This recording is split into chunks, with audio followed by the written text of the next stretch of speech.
Quarters back side అయితే నేనిప్పుడు చూపిస్తాను. ఇక్కడైతే బట్టలైతే వాష్ చేస్తున్నానండి. వాష్ చేస్తున్నప్పుడైతే నేను ఇటు సైడ్ చూసేసరికైతే చాలా కొండలు చెట్లయితే ఉన్నాయండి. ఇప్పుడైతే మీకు చూపిస్తాను. ఇదైతే క్వార్టర్స్ పక్కకే మామిడి చెట్టండి.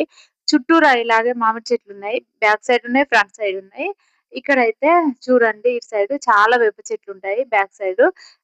ఇక్కడైతే మిడిల్‌లో అయితే ఒక గడ్డిలాగా అనిపిస్తుంది గదా! అయితే కొండలండి.